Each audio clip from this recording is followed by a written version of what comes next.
Welcome to the New York Business Leaders Podcast, presented by the Coyle Group. We interview the most interesting and influential business leaders in New York and hear their stories of success, challenges, and lessons learned while building their businesses and personal brands. New episodes drop weekly, so please be sure to subscribe to get updates in your favorite stream. Without further delay, here's your host of the New York Business Leaders Podcast, Gordon Coyle.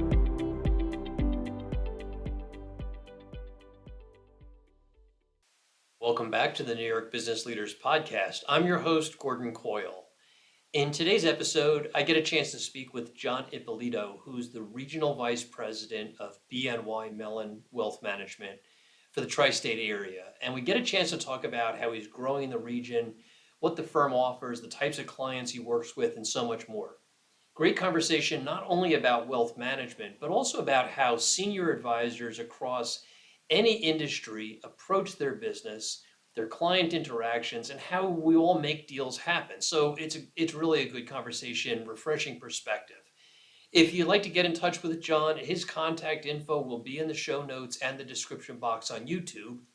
And if you have an interesting story that you'd like to tell on this podcast, why not drop me an email at gbcoyle@thecoylegroup.com or call me directly at 845-474-2924 and let's chat. I'll also drop my contact info in the show notes as well.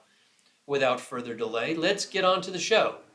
Hey everyone, welcome back to the New York Business Leaders Podcast. I'm your host, Gordon Coyle, and today I'm happy to have John Ippolito with me. John is the president of BNY Mellon in the tri-state area, and we're going to talk about his role, how he's growing the company, a whole bunch of other stuff around wealth management, intergenerational wealth, and a bunch of other topics. So, John, welcome to the show. Thank you, Gordon. Appreciate you having me. It's great to be here. Good to have you. Why don't you take a couple of minutes and introduce yourself and your role within the firm and what you're doing there? Absolutely. So I'm the president of the wealth management business for New York Tri-State. I'm in my 32nd year, and it's kind of an amazing company, BNY Mellon, the nation's first bank, but just the legacy of 238 years in the founding market where Alexander Hamilton founded the bank. You know, the nation's first stock to trade in the stock exchange was BK, Bank of New York Mellon. And so I'm really proud. We work with legacy families, wealth management families, tend to have 10 million or more investable assets, large balance sheet, high net worth individuals and families, tend to be multi-legacy, multi-generational. And I run a team of people across 5 different locations across, what is considered New York Tri-State between Connecticut, Northern New Jersey, and Long Island. Great. I remember when I first got into the business, Bank of New York was one of the banks we used. And then who did they get acquired by? So, the acquisition of our retail branches was Chase. And one thing that I think BNY Mellon recognized is that the retail banking business was not a permanent fixture of the way we bank in terms of the modernization. So, we're the largest asset custodian in the world. We custody 25% of the world's assets. It's, nearly $50 trillion. But when you think about retail banking, so many banks, traditionally, those branches would be known, the brands, by the local corner branch. So you see a lot of Chase. In many cases, they used to be Bank of New York locations. But now we obviously look like, experts in hindsight, because today you're not doing much in the bank branch. Largely, they've become billboards for the brand, but we are obviously so digitally online, and private banking, especially what we do, is mostly face-to-face, but in locations in private offices. Got it. Yeah. And what the firm is today, there's really no retail banking left to the organization. Is that correct? Yeah, we remain really no legacy cash banking. We do have one cash location in Pittsburgh, a legacy in Greenwich, Connecticut. So we've digitalized the banking experience and, cash movement, with the way we view bill payment. Cash can be had in a variety of ways, but there's probably an ATM on every corner. But if our clients need cash, we can deliver cash, or they can use competitors' ATMs and we rebate fees. So it's pretty better way to do it from our perspective. And the piece of the organization that you're in charge of in the tri-state area is just wealth management, correct? Correct. Wealth management, but we always think of ourselves as one firm. BNY Mellon, we cross the paths of our asset servicing, our treasury partners, our large custodians almost every day. But what's nice, I just run the wealth management group, so it's legacy families on investments, banking, holistic advice. These are we have fee-based advisors, but we work as a team.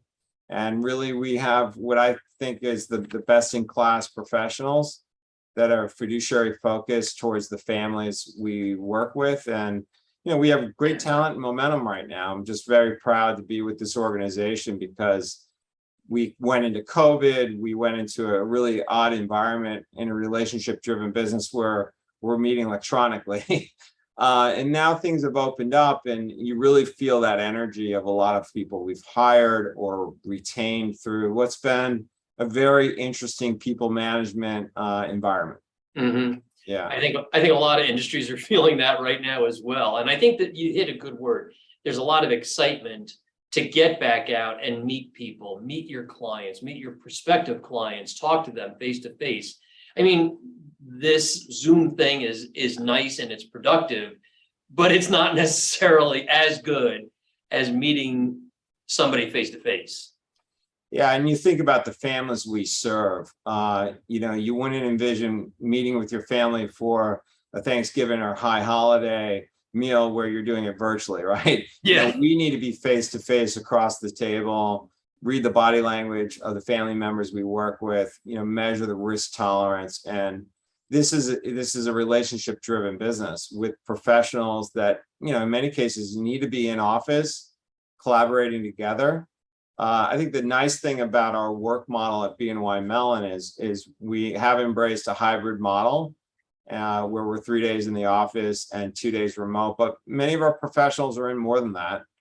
And Catherine Keating, who's our CEO of Wealth, she's very clear on that hybrid being a permanent part of our future state, but clients want to be with us in-person meetings in office in many cases.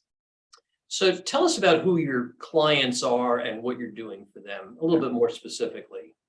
So it's high net worth families and individuals, endowments and foundations, but we're focused on families probably first with a very strong endowment and foundation business as well.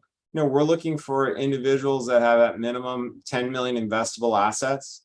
Their net worths tend to be more than 20 or $30 million. We have clients in our core business that range from $10 million to upwards of hundreds of millions of dollars of wealth. And our core wealth management teams work with clients across what we call active wealth, 5 pillars. The way money is invested. We're a top wealth manager, one of the biggest, largest asset manager, investment managers in the world. How we borrow, how clients bank with us, so credit, how it's used. And then we do a lot of tax planning around our spend pillar, and we tend to manage taxes and also protect for the legacy of their wealth. So that's multi-generational, working with our estate planning attorneys on the outside that work with the families we serve, and being really, really respectful and collaborative with the tax advice of these clients. So in many cases, our clients are not at the global family office level where they have a team where they're populating and employing an office. They're really employing a team by way of fee-based at a wealth manager like BNY Mellon. Got it. So I'm interested by this multi-generational concept. Do you see that landing in any particular industries, or is it across all kinds of business spectrums? Tell us a little bit about that. Well, I think it's well documented, this transfer of wealth, but just to be really clear, people are living longer. So generation one, if they're a classic boomer and they're retiring at 65 today and their kids are in their late 20s or 30s, that's 35 to 40 years we need to think about of the, let's call it generation one boomer lifetime. But we're working with right now the 20 and 30 somethings around their first mortgages, their first trusts or potential gifts from that generation one.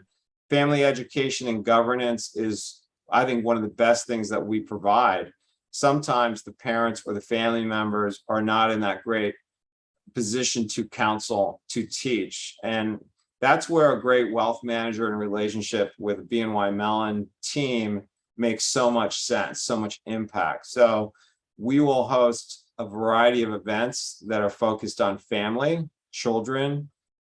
We do some really great things with kids that are, going off to college, to understand that they might be on something called a budget. And we know that if the debit card does not work in the local, campus Starbucks, there might be a reason you might be out of money. So we really enjoy that because the parents see us as a partner. And when you partner with families around their children, their grandchildren, and their wealth, that's when you have a relationship that matters. And that's what BNY Mellon is all about. We're not a transactional investment manager or bank. We are relationship driven. And when I look for talent that we hire and retain, I'm looking for that level of interest and excitement. Yeah. You used a term just a few minutes ago called family governance. I'd like to hear more about that. And it sounds like it's training, education, just knowledge transfer, that kind of stuff. So tell us a little bit more about that. So I think part of it is academic and educational, where we have family experts that are psychologists that are wonderful in terms of estate planning. Having family education experts that come from both the psychology, the legal side, the coaching side is important. So let's take a classic household, patriarch, matriarch. They have a lot of wealth. Have they thought about a mission statement? And sometimes they haven't. Well, I kind of take care of my kids when they need money, I provide it, or we're thinking about trust because that was the right thing to do through our estate planning attorney. Is there a purpose to their wealth? Has it been determined at the generation one level?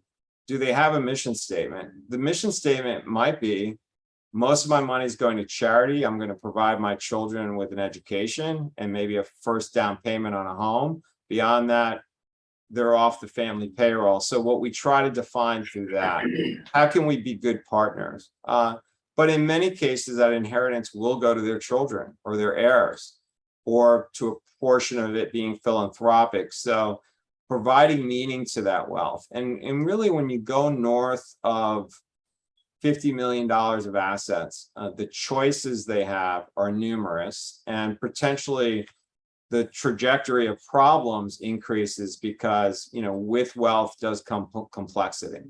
So we work with those families and really also getting, the household, what I would call, on the same page. So for example, I go to dad, he gives me money, mom says no, right? So making sure that we have an semblance, and in some ways you're playing a mediator between two partners, traditional household, husband and wife, whatever the situation is. And I think that's really important.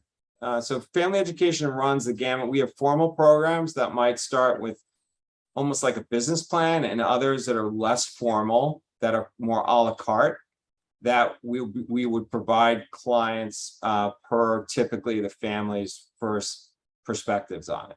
Mm-hmm, mm-hmm. Yeah. I think that's got to be a fascinating piece of the business, to set up what the intent of wealth is for and how it's going to be distributed later on. Yes. I think it's important to ask questions. We ask questions of the wealth, creators, and where was this all intended? What was the end result? I think great advisors ask questions of their clients that no one's ever asked before, or maybe they were afraid to. And I think when you have a relationship, you're willing to go to the depths of legacy, meaning mortality. A lot of estate planning attorneys will work on the structure, but I had lunch recently with a New York City estate planning attorney, and he's one of the best within our industry. And he said, it's the ultimate act of love. This is what you leave for your family. And I really like that. He has 4 decades in the business, but really what he's saying is, my intentions are clear. My wife and I are doing this for our grandchildren or great grandchildren. I think that's much more meaningful than the client that, trust me, we're really great investment managers. We're wonderful in terms of our banking services, but the client that comes in that only wants to talk about the markets and more, that's not a complete relationship. That's a transactional account. And they can have that with a lot of different firms, but we're aspiring a little bit higher. Interesting. I have a good friend who was actually an insurance broker for his whole career, and he retired, and he knew he wanted to do something else. So he started a business. It's called Retirement Transformed, and it helps coaches. It helps to coach usually business executives, corporate folks that retired. Now they just don't know what to do. Sure. And I've had conversations with him, and it's like, we talked the other day, and he said one of the conversations that we're having now is how do you develop your personal brand? And kind of similar to what you're talking about is opening the mind of the customer, the client, to understand the bigger picture, to see that there's more to this than just that, how do we make more money in my portfolio sort of a thing.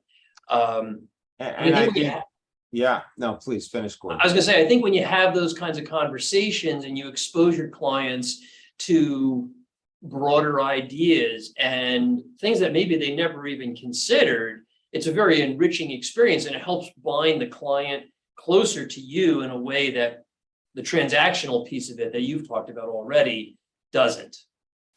Yes, completely.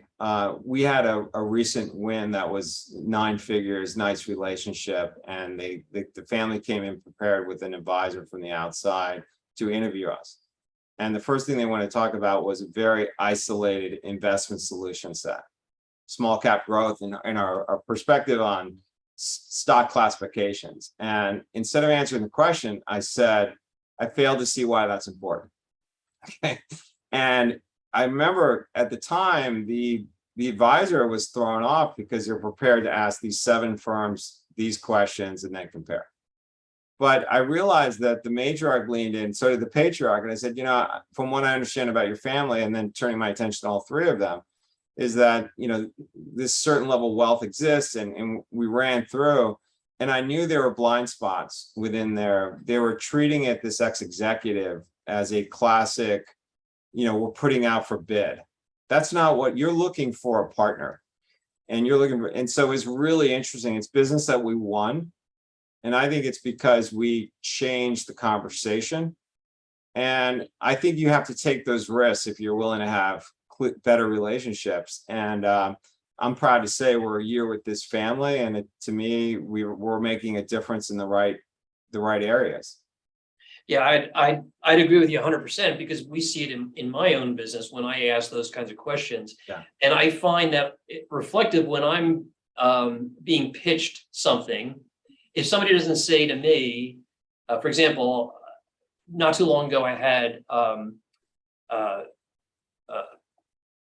an investment banking firm call me that was a specialist in the insurance space, looking to see if I was interested in selling my business. And I agreed to have a conversation with their client. Not once during that conversation did the buyer say, and I'm not looking to sell at the moment, just to be clear, not once during that conversation did the buyer say, well, what's really important to you? What are your 3 main goals? What are you looking for when you are ready? They would just keep pitching themselves about how great they were. And when you adopt a strategy as a salesperson or an advisor, that you want to know what's really important to a client, it becomes like ingrained in your psyche. So when it doesn't get asked of you, you kind of get a little offended, like, this guy doesn't really care what's important to me. He didn't ask. Well, I think, Gordon, you said something that's really important, is care, right? We care to ask the right questions, the open-ended questions, not start a meeting with the economy and interest rates. We're experts at that. I always say that's what we do so well. But let's get in the mind of the client. And sometimes when you don't open the book or put it up on a screen, you're what's top of mind right now. And then suddenly you've opened up that meeting to seek to understand. I think it's important to do it with clients on your quarterly check-ins. I think it's critical with new clients, where prospective clients, you're learning really what's important to them. I've always said, when I was a producer before I went into leadership, I've never sold anything. It's always was fiduciary advice led by care. And you can't, that's either authentic or it's not. And I think clients can see through it in a New York minute. And it's one thing I love about working within this New York market, because there's a discerning client base that's very clear that they look for that. They do. They may not have known it walking in, but the example I gave earlier, it was the material difference in our approach. Yeah, yeah. And I think that at what you do, what I do, what other high-level advisors do, if you're being asked to participate in an RFP, a request for a bid, or to be involved in a bidding exercise, I would bet that we both probably would say, thank you, but that's not the way we do business. It gives you a certain level of freedom to say, no, thank you. And it only elevates you in the eyes of that prospective customer. And they're like, what do you mean you don't want to bid on my account? What do you mean you don't want to participate? You're exactly right. The exception is the endowment and foundation space, where we are painted it back into that corner. And I think in that case, we're really proud to put the data and the figures and the facts. And then hopefully we're getting to the table. But if we're getting to the table, it's not just investment or banking solutions, it's philanthropic intent, it's subject matter experts in the philanthropy space, it's understanding how incredibly impactful for 238 years Bank of New York Mellon Corp has been for the community that they serve.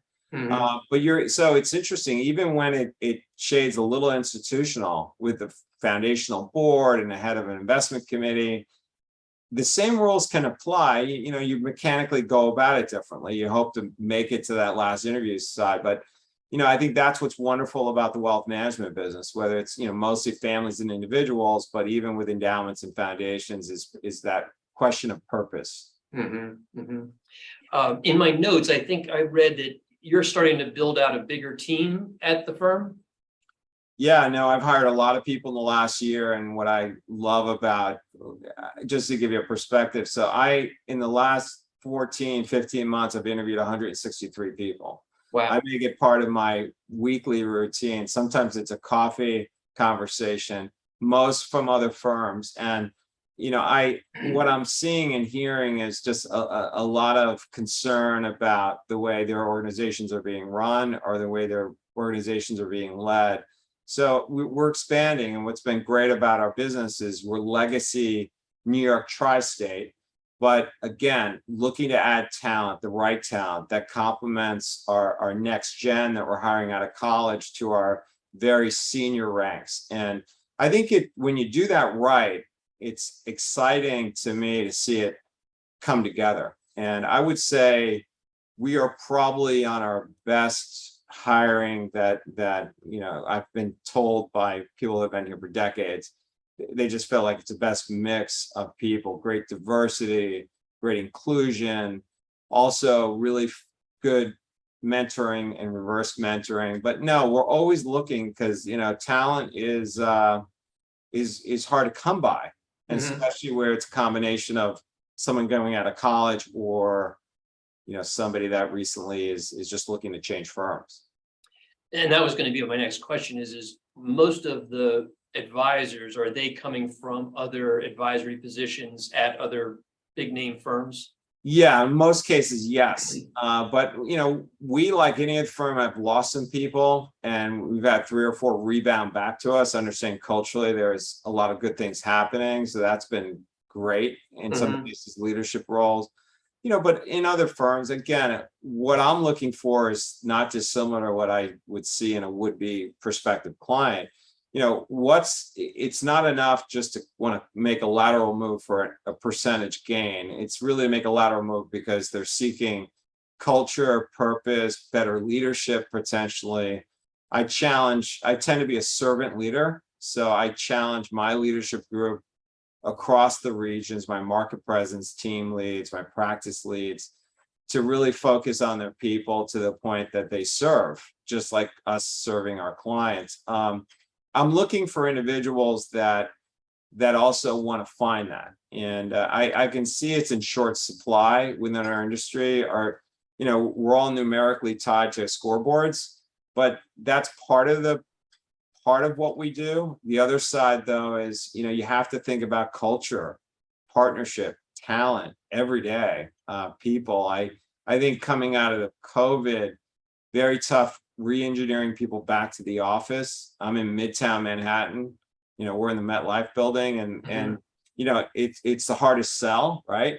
Because people Midtown for a while. Now I'm looking out my office here. We're vibrantly full, and it's wonderful to see that.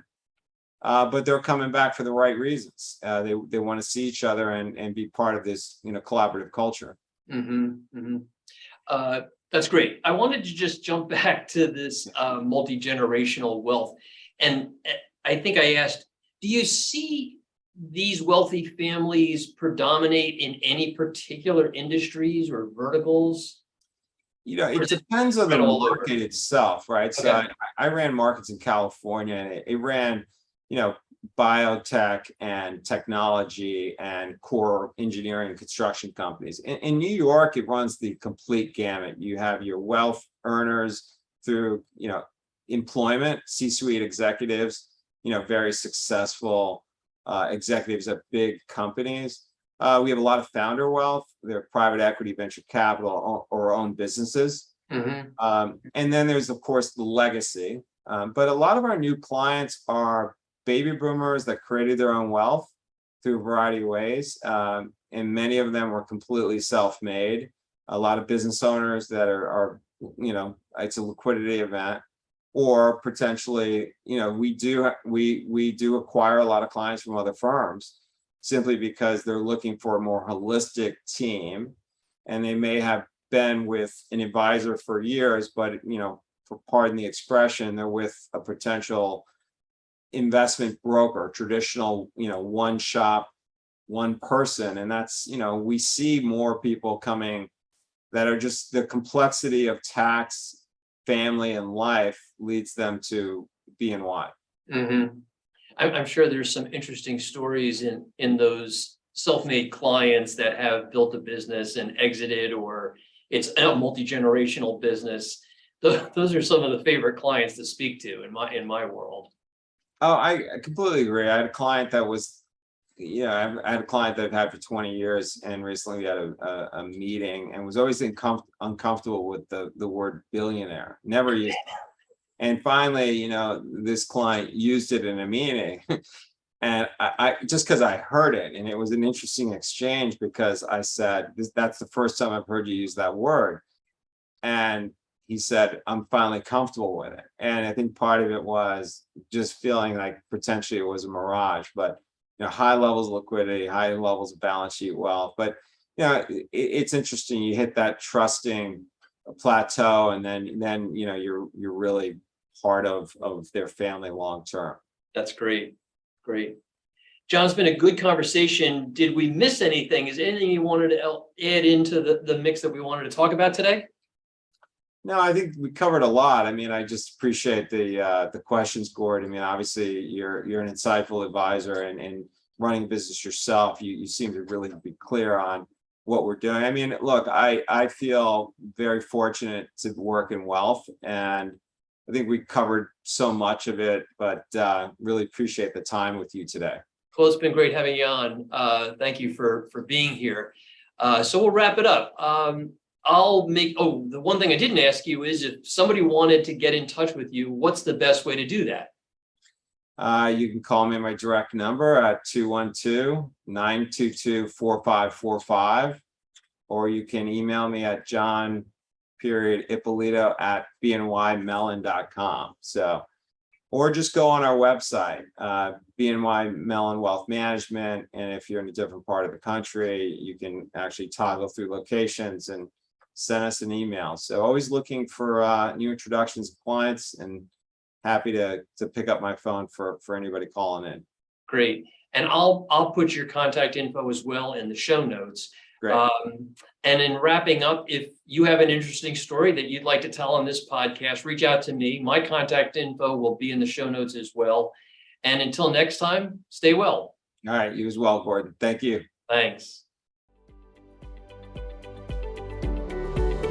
That's it for this week's episode of the New York Business Leaders Podcast. Be sure to subscribe so you don't miss next week's episode. In the meantime, find more interviews and resources at nybusinessleaders.com.